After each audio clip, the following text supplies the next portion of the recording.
प्रातः काल की जो दिनचर्या होती है, जब आप प्रातः काल 4 बजे उठ जाए, 4 बजे उठ करके आप सबसे सर्वप्रथम, जैसे एक प्रश्न भी यहाँ पर था कि हम जो है जो प्रातः काल की एक दिनचर्या, हमें एक विद्यार्थी की डेली रूटीन बताइए, डेली रूटीन बताइए कि हमें एक आदर्श दिनचर्या बताइए जिसको कि हम फॉलो कर सके और एक सफल अच्छी, मतलब अपने जीवन में अच्छी सफलता को हासिल कर सके। इस तरीके से एक प्रश्न था।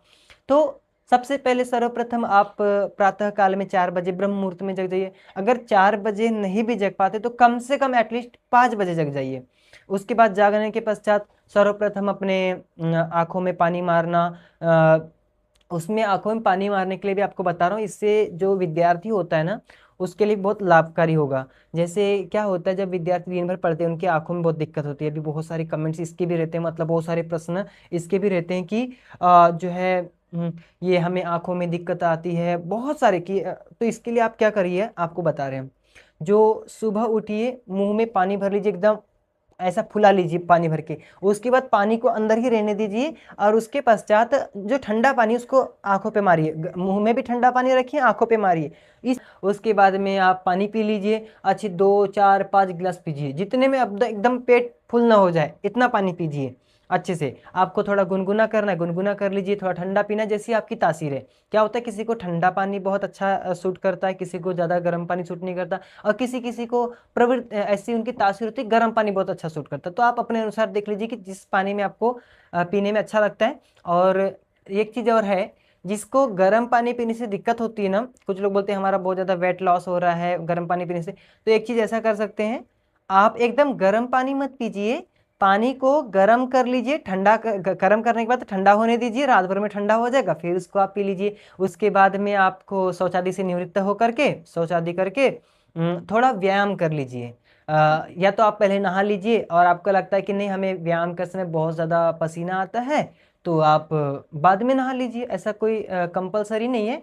तो आप या तो पहले नहा लीजिए या व्यायाम करके, लेकिन व्यायाम जरूर करिए। क्या होता है, जब हम व्यायाम करेंगे ना, जैसे अपने यहाँ तो नियमित है, कहीं पर भी आना जाना हो, कितने बजे कहीं पर भी कार्यक्रम भी हो, कितना भी बड़ा प्रवचन हो, व्यायाम करना ही है। तो आप 15 20 मिनट कम से कम, अब हम नहीं बोलते कि हमारे जितना आपको दंड लगाना है, बैठक लगाना है, दौड़ लगानी है, सूर्य नमस्कार करना, इतना नहीं। आपको अगर 50 दंड भी लगती है, 50 दंड लगाइए, 50 बैठक लगाइए, थोड़ा सा रनिंग करिए, जो दौड़ दौड़ लगाइए। इससे क्या होगा, आपके बॉडी में ब्लड सर्कुलेशन बहुत अच्छा होगा। और जो है आपकी बॉडी में जितना ब्लड सर्कुलेशन अच्छा होगा, तो आपके ब्रेन के लिए भी जब ब्लड सर्कुलेशन अच्छा होगा तो आपकी बुद्धि और तीव्रता से काम करेगी, और कोई सुस्ती नहीं रहेगी। दिन भर दिन भर आप एकदम फ्रेशनेस फील करेंगे, एकदम ताजगी फील करेंगे आप।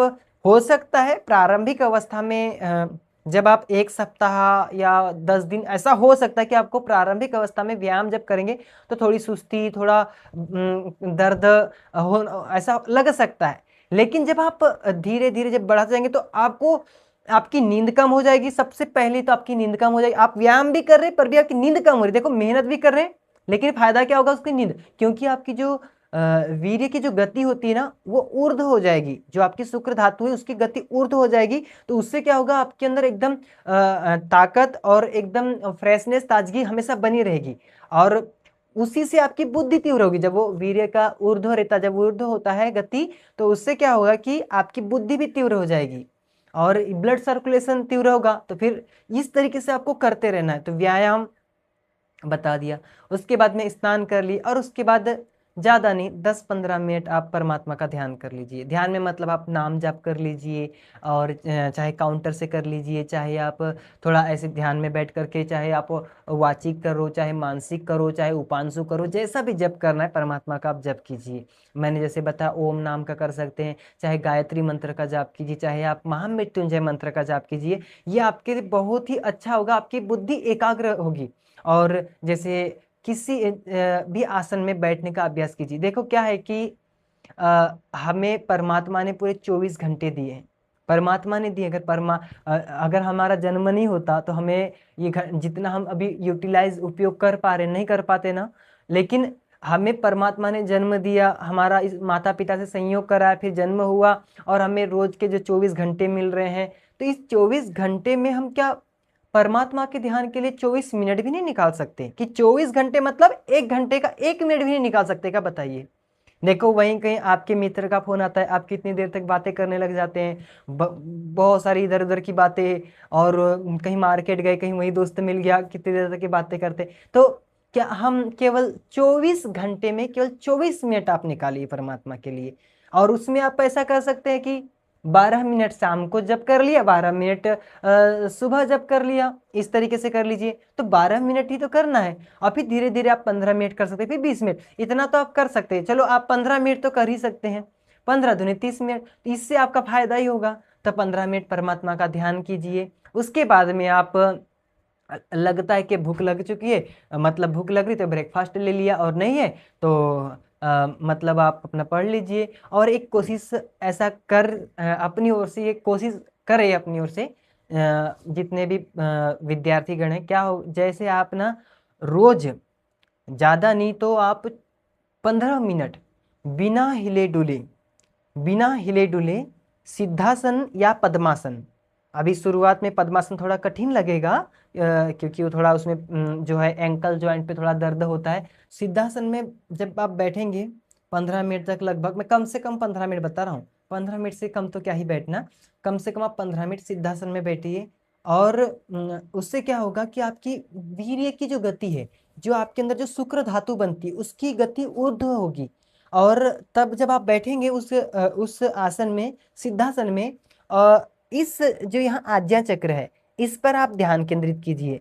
जब आप आज्ञा चक्र पर ध्यान केंद्रित करते हैं तो आपकी क्या है, जो स्मरण शक्ति वो बढ़ती है। ये हमारा खुद का अनुभव बता रहे हैं, ये हमारे खुद के अनुभव, और पुस्तक में भी पढ़ा था, इससे ऐसा होता है।